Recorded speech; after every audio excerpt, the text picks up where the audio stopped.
Thank you, Dr. Patrice. Thank you, colleagues. I hope I am audible.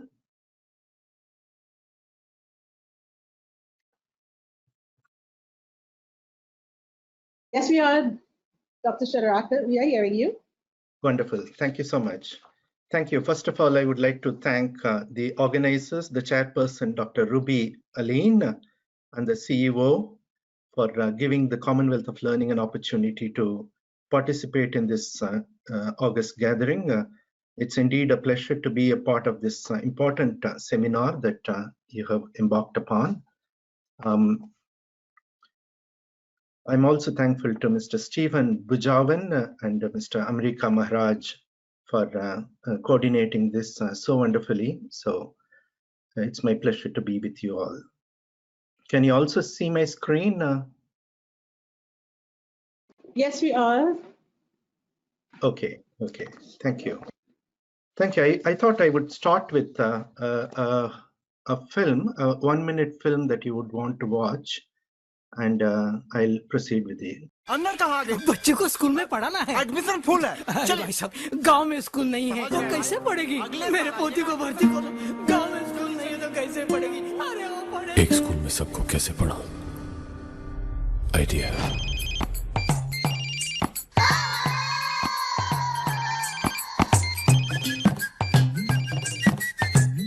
Good morning, children. Good morning, children.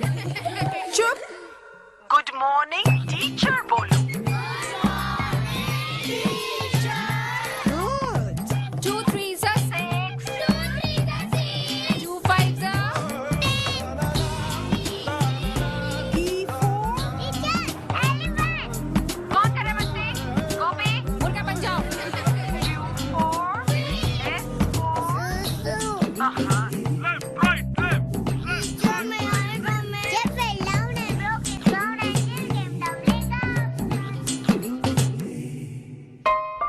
And the best student of the year is Lakshmi Raghav.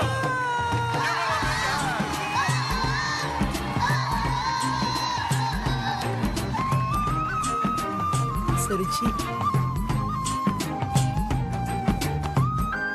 What an idea, Sarji.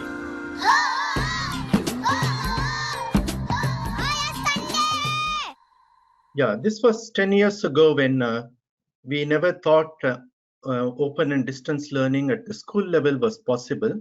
This TV commercial by a telco that promoted the broadband access to Idea telephone in this case was very clear in terms of how remote schooling was possible, how we could integrate the out-of-school children into the formal schooling system by way of connecting people with technology is a good testament to what we are witnessing today during the COVID times, that even the mainstream schools are having to undertake the same approach.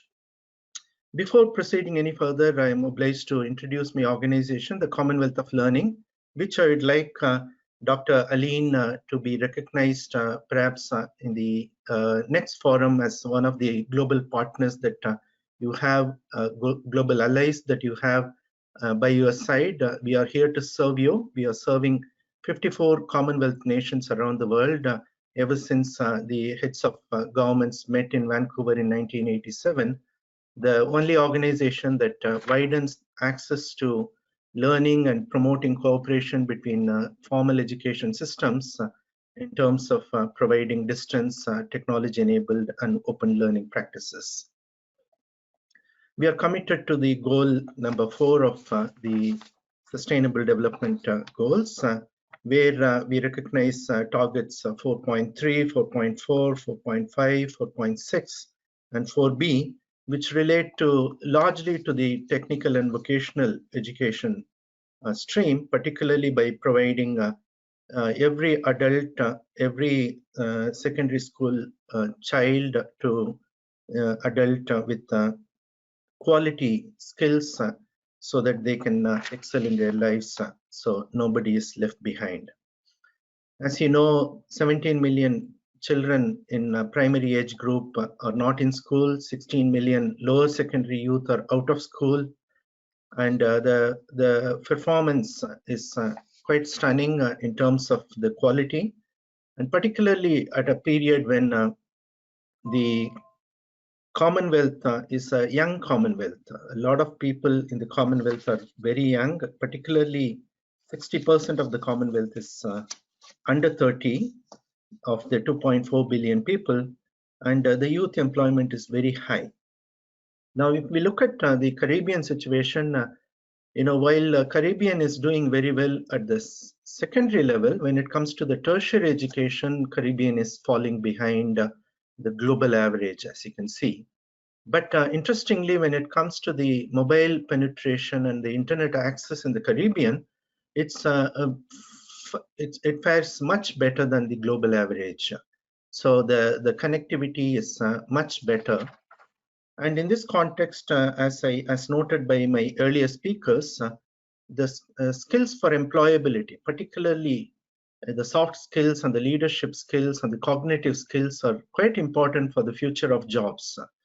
Particularly when it comes to the young people wanting to be integrated into the larger world of labor market. As you can see, it is recognized that the 21st century skills require relationship workers in the 3 areas of key literacy: human, data, technological, and as I mentioned, soft skills, life skills, and cognitive skills, critical thinking skills. All these are essential in addition to the technical skills that we possess, we gain in our TVET institutions.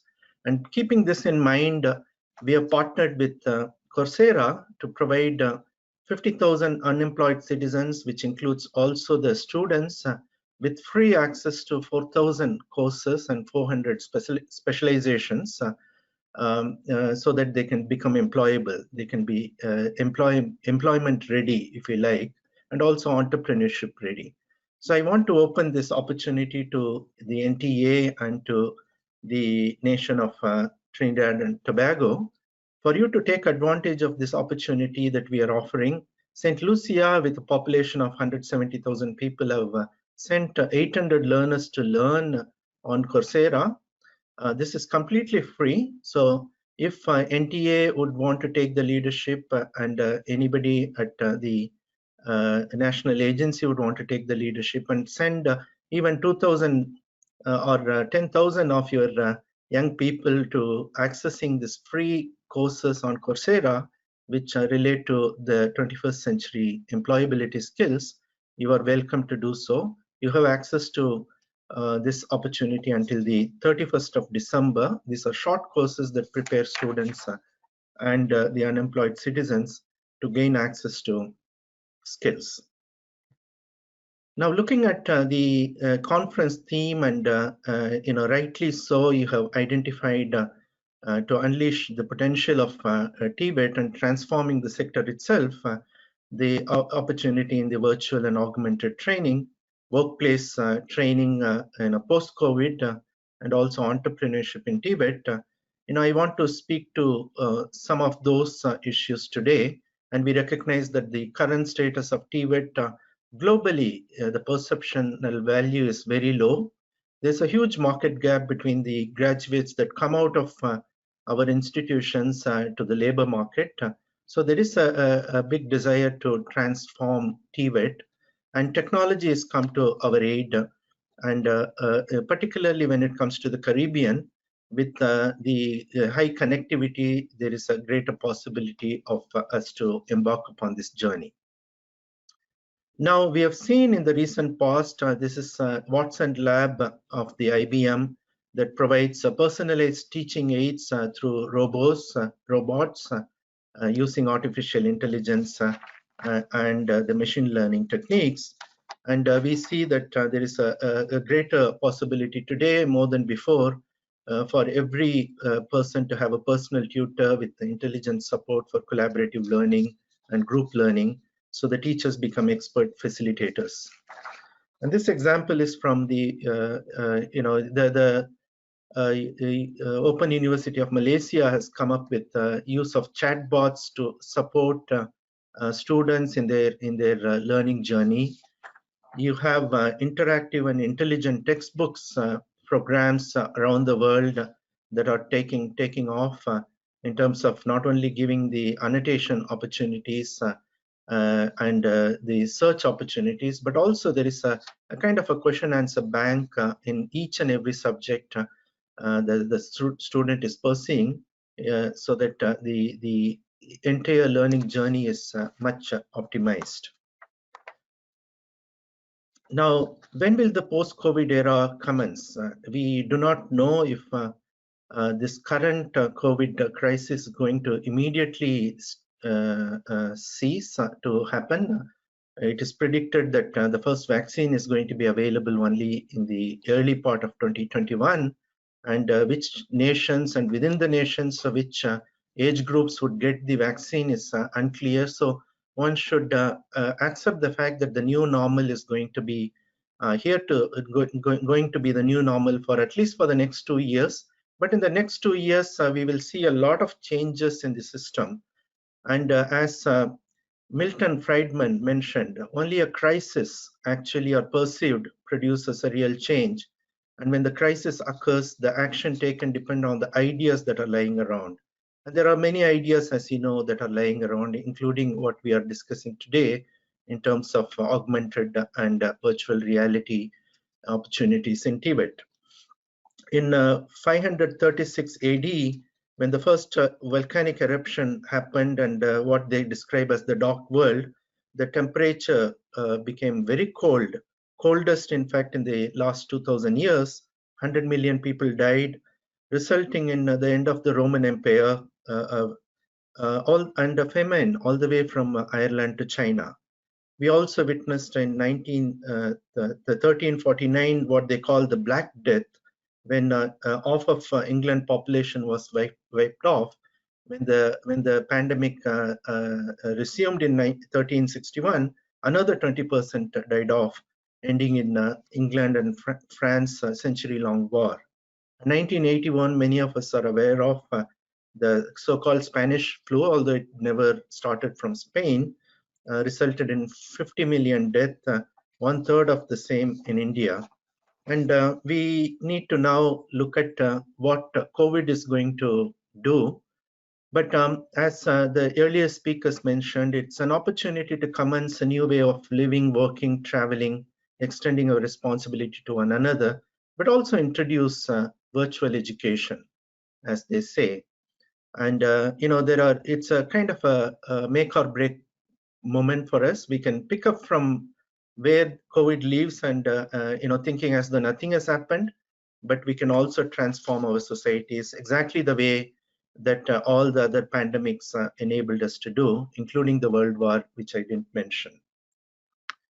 So I want to show this clip, which is an interesting clip for you to watch.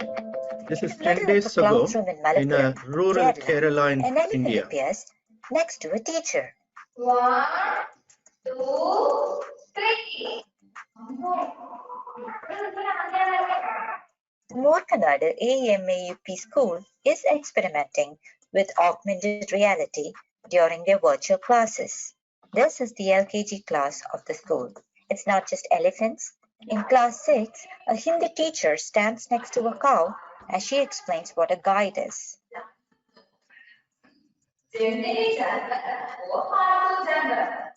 For class 5 students of social sciences, an artificially created solar system rewards in the classroom.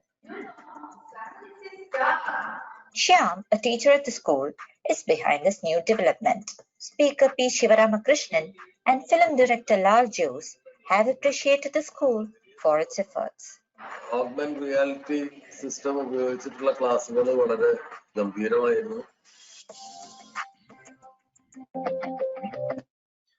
So, this is just 10 days ago in rural Kerala, and I wanted to show this clip so that to give an assurance that even in the very remotest parts of the world with very limited technology, connectivity, broadband availability, there is a possibility of remote teaching, integrating artificial intelligence and augmented reality in the learning practice. although AR is something, an idea that was presented as way back in 1901, when the word came around by Frank Baum, who mentioned about this. We saw the emergence of virtual reality in 1989 when Jaron Lanier coined the word, followed by 1990, Thomas Caudle, who put together the idea of augmented reality. But why are we talking it today after 30 years? It's largely because of the broadband availability today, wired and wireless, the abundant memory that we have, Moore's law is working, the fast input and output processes that we have in the CPUs and GPUs. We also have the high definition display capabilities with our smartphones, where we can overlay information. There are head-mounted display, glasses, smartphones. There are more and more devices which are portable today that use light, and also it's very light in battery and power requirements. So with such a scenario today in 30 years, where we have moved on from 1990 when the idea was proposed to any surface that could be seen as an opportunity for us to introduce augmented reality, we see that the time has come for us not just to pilot, but also to scale up. And it's a reality today that AR in education is making learning interesting. Visualizing complex concept is all the more possibility today. You can make your education globally available. You can refine your professional skills, reduce the cost in the long run. There are more and more smart devices available, and the technology is improving every day. It's affordable, much cheaper, durable. So it's abundant today. So that's one of the reasons that we are talking about AR. And I want to show this particular clip, which is a kind of just a graduate, this man, a microbiologist, who has come up with showing what are all the simple possibilities today, combining a downloadable open source tool like Rosma with PowerPoint. What he has come up with, you can see for yourself. Let's start with the heart, human heart. Now over here, as you can see, this particular object, which is in two-dimensional, but as soon as you take out and you capture the image, this gives out the actual three-dimensional working heart. And one more benefit of this app is as soon as you click this particular object, this will take you to the actual Wikipedia page of the information regarding human heart. You can see over here. So this gives student idea, the whole idea about the human heart. As you can see, the two-dimensional image does not make any sense how the heart works. But as soon as you project and you capture the image, it gives us the whole idea that this is the real heart, and it is working over here. Then let's start with the. As you can see, there are various tools, software, open source, and both proprietary and open source available today, where even somebody who can go through this for a couple of days could come up with integrating AR in education. So over here, what I've done, it's a kind of question answer type of thing where I can ask the student to name the parts of different parts of microscope, and if they are unable to give the answer, they just have to do what? They just have to project their smartphone with the cameras, and this app will give them the idea. As you can see over here, this is giving them the name of each of the parts of microscope. You can see that image. So this will help them to understand the microscope very well. And if they want more information, what they have to just do it, just click this image, and this will take them to the Wikipedia page of this microscope and all the information regarding microscope. So over here, This is another example of how in over the fly you could actually come up with augmented reality integrated into education. And as we speak, the British Broadcasting Corporation and the Open University UK, using Zapper as their base, have come up with a series of AR learning series, which is being broadcast and also made available to the students around the world. So to sum up, AR is here to stay. The projection is that 2.4 billion people by 2023 will be using augmented reality. So it's a huge number, which means you and I would definitely be using augmented reality in our daily life. When it comes to the market share, although it appears that manufacturing, construction, communication, media, the public sector would be the main users, including professional services and retail, you can see that for the TVET sector, it presents a greater opportunity for us to integrate already AR in our work. So what next? I would like to say that there is an opportunity for TVET sector to use technology more and more, much more than what we are used to.